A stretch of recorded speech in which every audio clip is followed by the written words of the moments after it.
G'day and welcome to the Sports Geek Podcast, episode 29. On today's episode, we talk about the super awesome micro project and how we launched a video that got 1 million YouTube hits in under 2 days. Welcome to the Sports Geek Podcast, the podcast built for the sports digital marketer. And now, here's your host, who's checking the podcast download stats right now, Sean Callanan. Thanks, DJ Joel. I'm not actually checking the podcast stats today. We have hit over 10,000 downloads, so thank you very much. But today I've been checking the YouTube stats, and as I'm recording this, we are inching closer to the 1 million views, and I'm absolutely positive as soon as you are listening, and when you are listening to this, or even before I even publish this podcast, or even by the time I finish this sentence, we will hit 1 million YouTube views. Super Awesome Micro Project is a project that I've been a part of as a patron and helped run the digital strategy and the website and design.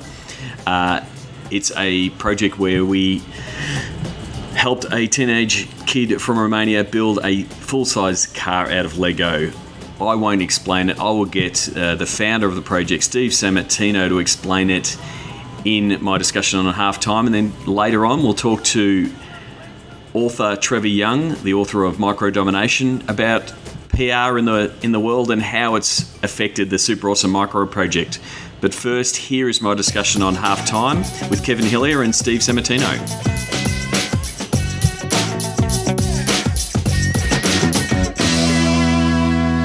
Sean is in the studio. He's in the house. G'day, Kev. How you doing? I'm good. Yourself? I'm good.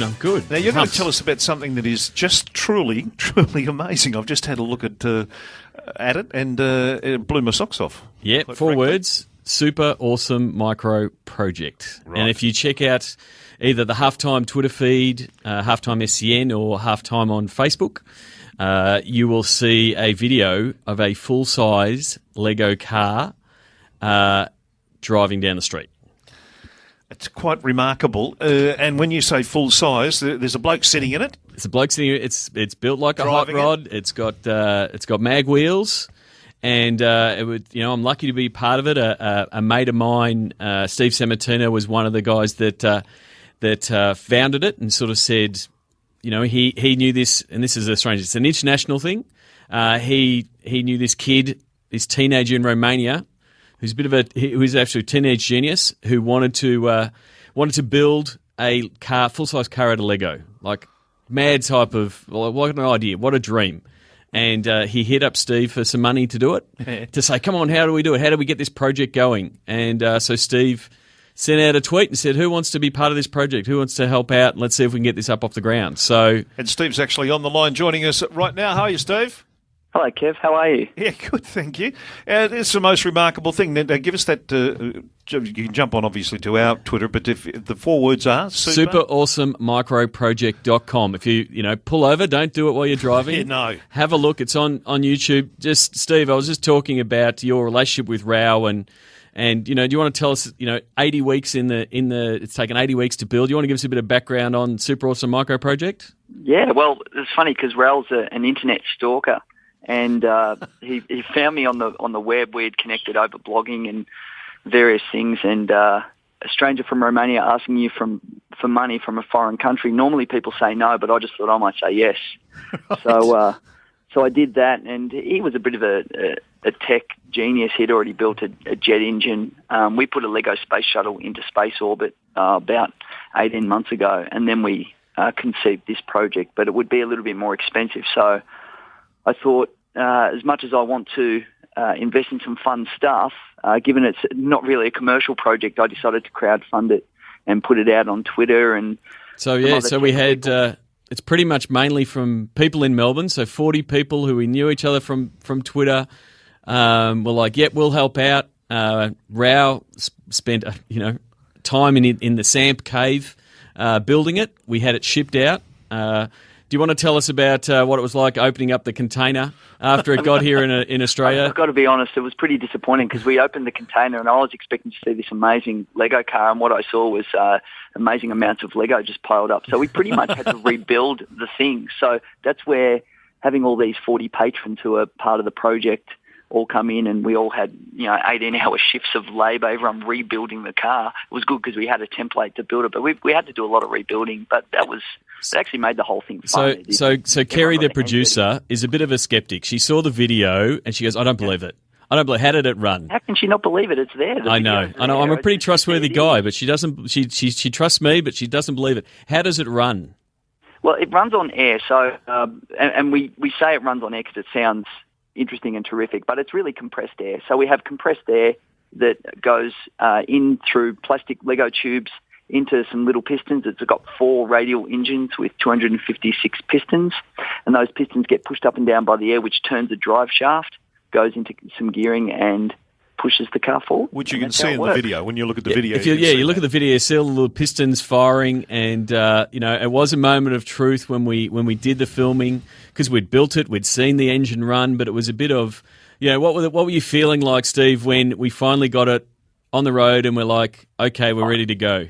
Nervous. I was feeling like I'm one of those crazy guys that invest so much time and money into something silly that might not work, but it did work. I was also really scared too, because to have it powered by air, it's kind of dangerous in a way, because if we had pushed it too fast, the whole thing could have exploded and we all could have got impaled with tiny Lego pieces. Yeah, there was a danger that we would go too fast and there'd be Lego pieces flying off like Mario Kart. So that's what we thought. We were a little bit scared. In fact, Sean and I were once doing a test at one point, and there was a big explosion when one of the tubes popped and Lego went flying everywhere around the shed, hitting the tin shed. It was a really scary moment. So I was really nervous that the thing wouldn't explode, and just relieved when it drove, because we had this promise, we'd worked on it, and it's kind of fulfilling to do something a bit crazy and see it work out. So first of all, I guess it's an apology to any fathers out there who have bought their kid a Lego car.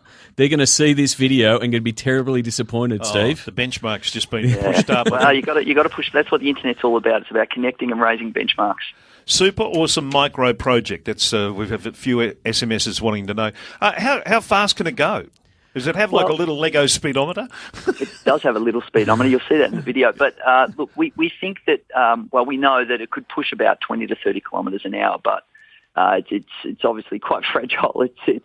It's Lego pieces put together, so we just kind of drive it. And most of the pieces are stuck together. That there is a few pieces that needed to be glued, but most of them are just clicked in. Most of them are just Lego on Lego, put together in a designed fashion where they create some strength with each other. But we tend to not drive it fast just for safety reasons. But we've done the motor on its own outside of the car, and it pushes incredibly fast. So what have you shown it to the people at Lego? Do they know it exists? The global people at Lego knew about it. We showed them during the development process, and they helped us out get some special parts and pieces of Lego that were very hard to procure. So they're really helpful. And it's only been out. We launched the video 2 hours 50 minutes ago. So expect more people. If you haven't seen it in your Facebook feed, we hope that you will. But go to superawesomemicroproject.com. Super Awesome Micro Project is the hashtag. You should see that on Twitter. It's currently trending in Melbourne because we've got all these patrons who are really proud of the project. So what do you do with it now? Well, we're looking for a new venue of it now. Because I want to see it. Where do we put it? That's the question. Do we put it in MoMA in New York? Do we put it in Fed Square? I don't know. It's actually in Melbourne. The car is in a secret location in Melbourne right now. So we hope to have it. The Bat Cave. We hope the Samp Cave. We hope to have it. To show the people in Melbourne, whether it be in a museum or at Fed Square or something, because it's a awesome car to see it in real life, and to see the engine go, it's just jaw dropping. It's jaw dropping watching it on the video enough and to see it in person. If you could see it working in person, that would be fantastic. Surely is Fed Square the best place? Oh well, bigger the better. Don't know, not sure. We're open to offers. Why don't you do a lap for the Boxing Day test? Oh, we could do a lap for the boxing. That would be pretty awesome. How would that be? Yeah. We'll just get Pup in the drive it around. Yeah, just or maybe to drive it out because it's obviously it's not super. That's not. What's a weigh? Oh, half a ton, was it? It's a bit. It's maybe slightly over 500 kilos. Well, you could take it out on the MCG. Plug has been out on there, so maybe it's the new roller for the MCG. We just take the Lego car out. Could you imagine? The English don't matter anymore. They wouldn't care with the ashes, so maybe we do that. Do a Lego roller for the MCG. Yeah, exactly. Just to maybe Shebex can hook us up, and he's the voice of the MCG. Maybe we'll do a lap of the MCG. That's an amazing project. How long did it actually take? it was 18 months from conception until launching now. About 3 months of planning and design work, and then a lot of iteration. Probably about 12 months of pure building. And a couple of months of rebuilding when it came to Melbourne. So, and then we did all the website and the video and got it all ready for the internets. Yeah. And so it's about 18 months all up. But look, it was complex because we're dealing with an incredibly clever kid who lives in Romania, Raul. But just working with him and the ability to organise logistics and ship parts and get money to him so he can buy various components was a really complex project. But in a way, it was complex on purpose because the complexities and what we did, none of this was possible 10 years ago. I mean, blogging and Twitter, none of that was even possible 10 years ago. The payment methods we used and transferring money on PayPal and other various web tools that we used, using Google to share documents and all sorts of stuff. So none of this was actually possible 10 years ago, and that's what makes the project amazing. It's almost like Lego is the byproduct. It's just really an example that we've used to show what's possible with social-based technology and how people in different parts across the world can collaborate. So we'll hopefully and do amazing things. Hopefully, we'll see it maybe on the starting grid at the Formula One in March. I don't think we'll win the race. But hey, but it'll look great. To be a starter in the Grand Prix. No, we're going to do the wacky races and have the Lego one, the Meccano one next to it, the clay one next to that. Steve, if you had to put a dollar value on it. Gee, I don't know. We're waiting for Jay Leno because he loves his hot rods. Yeah, if he wants to make an offer, we're more than willing to drive it over to LA and take it onto the set of The Tonight Show. That's one of the great curiosities is what do people think it's worth? I mean, we know that we've put a lot of blood, sweat and tears and all of that into it, but I'm not really sure where we go from here, so we'll just have to wait and see what people think, really. Oh, well, judging by what I've seen on the video, it's just that's amazing. It is. It's awe-inspiring. Super awesome micro project. Sign up for Sports Geek News at sportsgeekhq.com/sign up now. Yeah, so it was really good to chat to Steve there on halftime. And yeah, you can go to superawesosemicroproject.com to check out the video and connect with Steve at Sammartino or Rao Wider. Check the links in the show notes to connect with the two guys behind it and also the patrons, the 40 patrons, which I'm one of. And I've sort of been driving the digital strategy, the website build and the social strategy, as well as reaching out. And so I wanted to reach out to one of the patrons who helped with the PR and the social strategy as well, Trevor Young, who wrote the book Micro Domination. I had a quick chat to him while we were watching the YouTube views go up on the response from the social media community, the press at large, and how PR has changed with things like Twitter, Facebook, and how journalism has changed.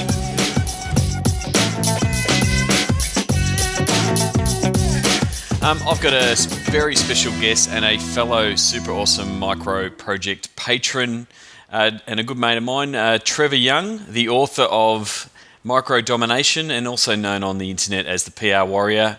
Trev, welcome to the Sports Geek podcast. Thank you, Sean. It's an auspicious occasion with the Super Awesome Micro Project that still rolls off. I don't know how many times you've probably said it in the last couple of days. It is. It's very long, and it is a bit of an effort to always put the Super Awesome Micro Project hashtag and to type out superawesosemicroproject.com. But I do think Steve.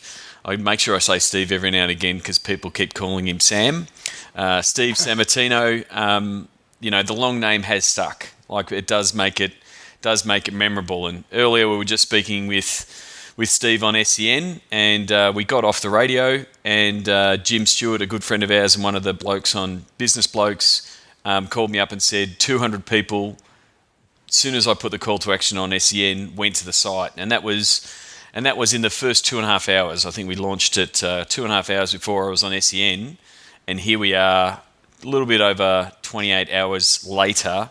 And the video is at 267,000 views on YouTube. So it's been a real roller coaster ride. And I wanted to chat to you about, what you can learn from the Super Awesome Micro Project and what you've learnt as in that micro domination space and how you can use the media.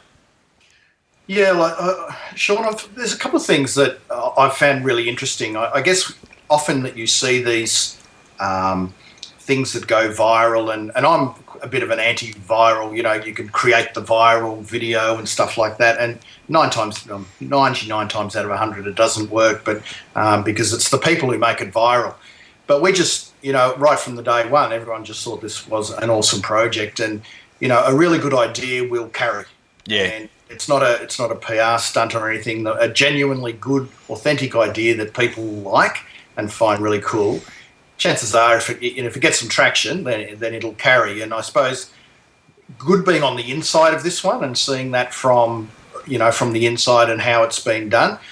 From a traditional PR perspective, if this was a few years back, we'd give a media outlet you'd have a photo call and you'd call in the TV cameras, or maybe give the Herald Sun newspaper an exclusive photograph and all of that. And that's how we used to do things day in, day out. And today, we did a video, we put it up. Obviously, there's a network around Steve Sammartino and the whole project, and where we in turn are all connected, and that gave it a bit of juice early. And obviously, being on SEN is media coverage is excellent as well. So it really is the combination of all these, I guess, micro interactions online and this ripple effect that it's getting. Yeah, one of the things, I think I completely agree. I think the key thing, and I've done a few podcasts on viral content, and when we're working in sports, you would love to have a viral video, and you would have had that brief, make a viral video, and it's near impossible. And one of the things I try to teach the sports teams is just to be ready when you do have viral content. So I've had sports clients like the Perth Wildcats, where Nick Natanui has turned up and done a dunk at half time. So for the people listening outside of Australia, Nick Natanui is an AFL footballer, and he's gone and done a dunk just getting up out of his courtside seat. The Perth Wildcats caught that on video, put it up on YouTube, and obviously it went viral. So you've got to, have the process to go, wow, that's going viral. We want to leverage it, and you can do things like link back to your own properties and put ticket offers on that video. This one was different in that we truly wanted it to go viral, and I think it's the key. For me, the two key things are the first two words of the project. It had to be super, and it had to be awesome. Like a lot was invested in the idea. Is a terrific idea, and again, everyone should know it by now. We've already had the interview with Steve, but a car built out of Lego, it just it blows people's mind when you show it. It's got a great talk factor too. Yeah, exactly. See a lot of, and there's a lot of articles. I've been sort of not getting a lot of work done today because I keep going on and finding out who's. We're in the Daily Mail in the UK and the Daily Mail, I think, in the New York and Gizmodo. And I wanted to ask you, being from the more PR and the news space, and I see it with the sports space, it's been really interesting to see how news has reported it. Like we set up a page, and if you go to superawesommicroproject.com/about, we set up a page where it gave enough information for media outlets to pick it up. We gave them some pictures from our friend Josh Rowe, took a lot of pictures, and gave them some little factoids. And I've been really interested to see, how many news organisations have just taken that content and gone, yes, we're good with that, and they've written an article. So Gizmodo were the first, whereas others have been contacting Steve and doing follow-up interviews. So, and then the other hassle is, who wants to steal the content and the rights protection. But I found it a really interesting case study.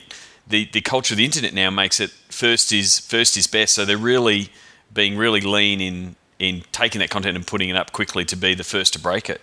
Well, if you just put it up, just breaking the actual story, and this is what it looks like, then you can if you are first out with that, that's great. But from that point on, you need a different point of view, a different perspective on it.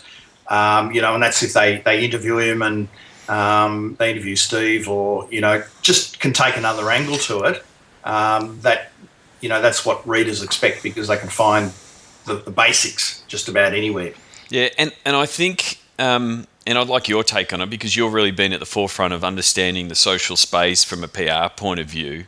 But I think I've been pretty much one that's driving the digital of the site and helped the site build, and we really crafted all the share buttons to make it easy to share the content, and also made sure it shared the hashtag and mentioned Sammartino and Raul as their Twitter handles.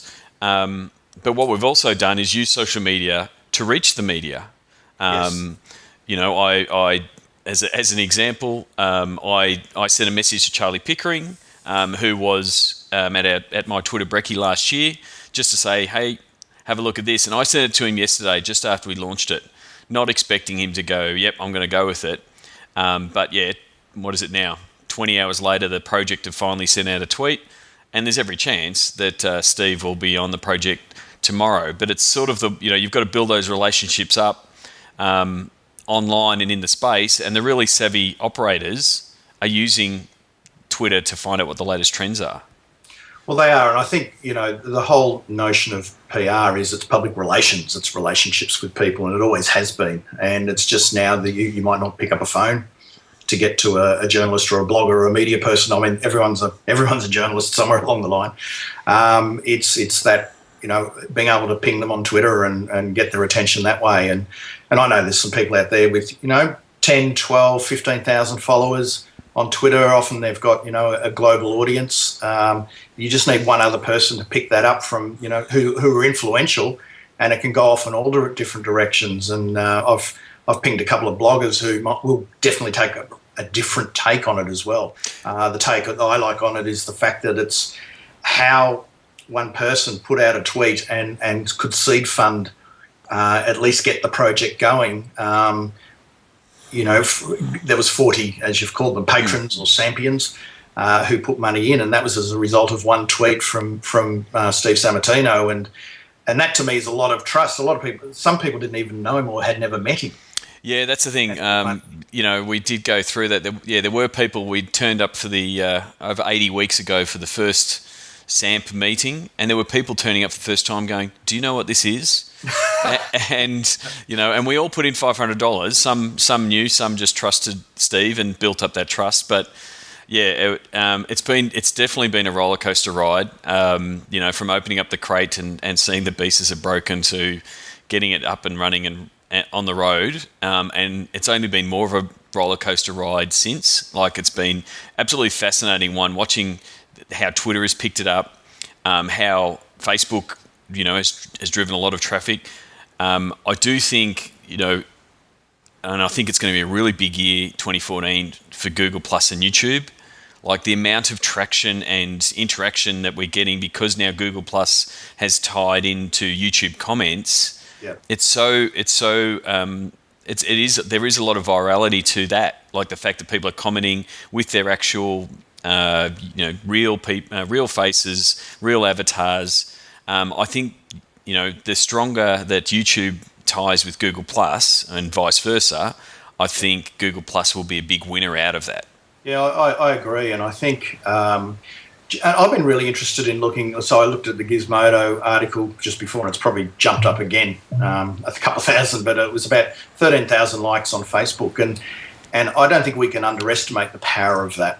Oh. And we that's going to, that's not an instant thing. That'll happen as people check their feeds and start seeing it, and then they have put a like or a comment or a share. And I think we're just kicking off. I've got no idea how many views this video will get and where this ends up, but that was a couple of reasons for joining in. Was a mate had a great idea and he was enthusiastic about it, and you've got to support those things.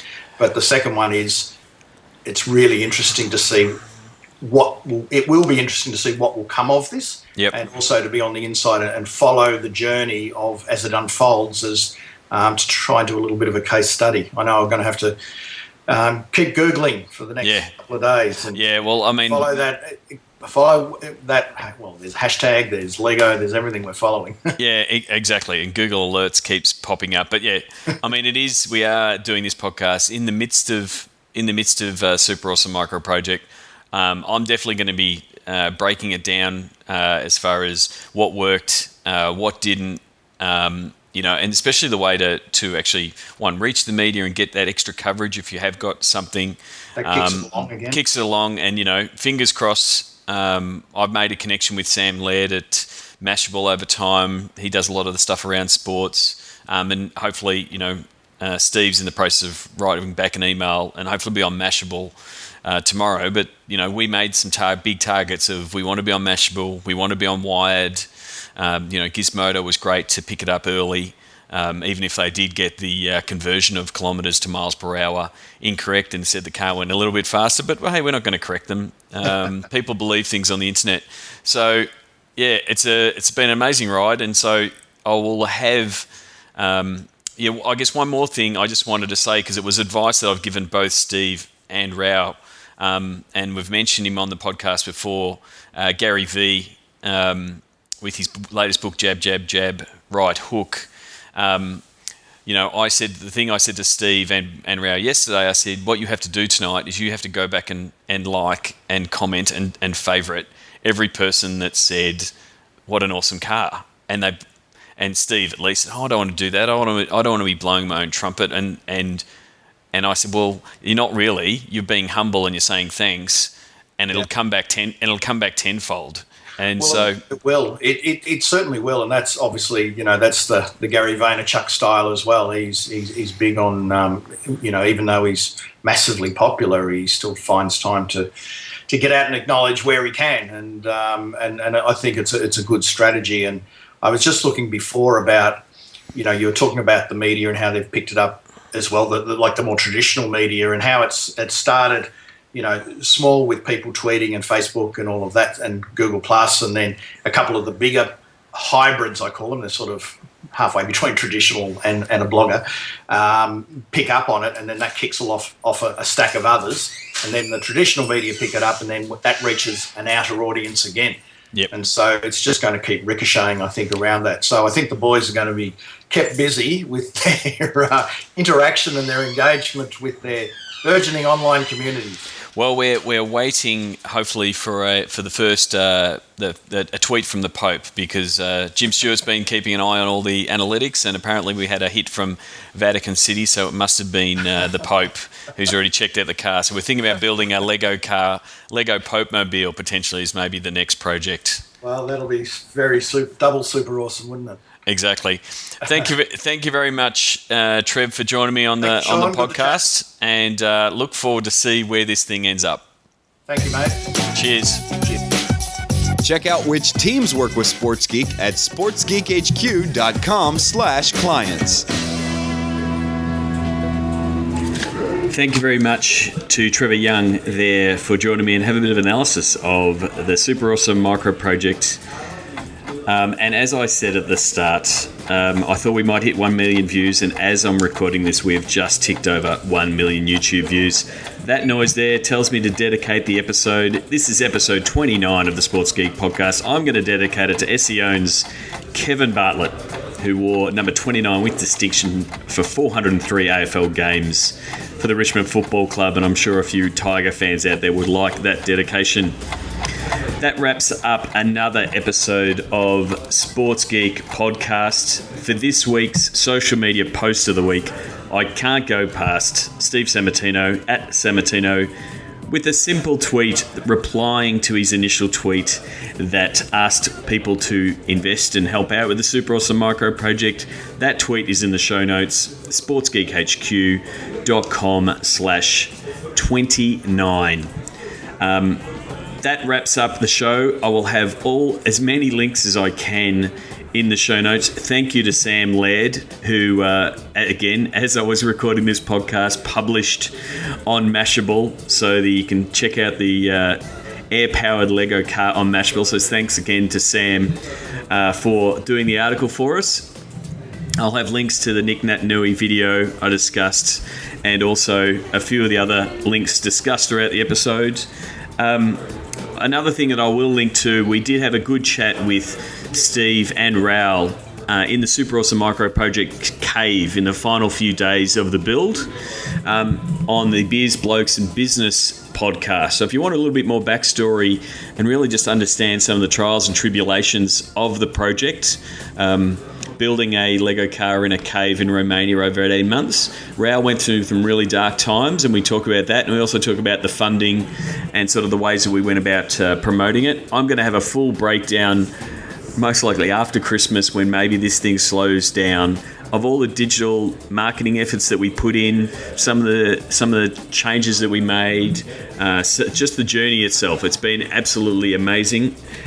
So again, if you haven't gone to superawesomemicroproject.com, I'd really appreciate it if you do. Share it with your friends, share it with your kids. Dream big, people. That means it's my time for my final 2 cents, and it's on viral content.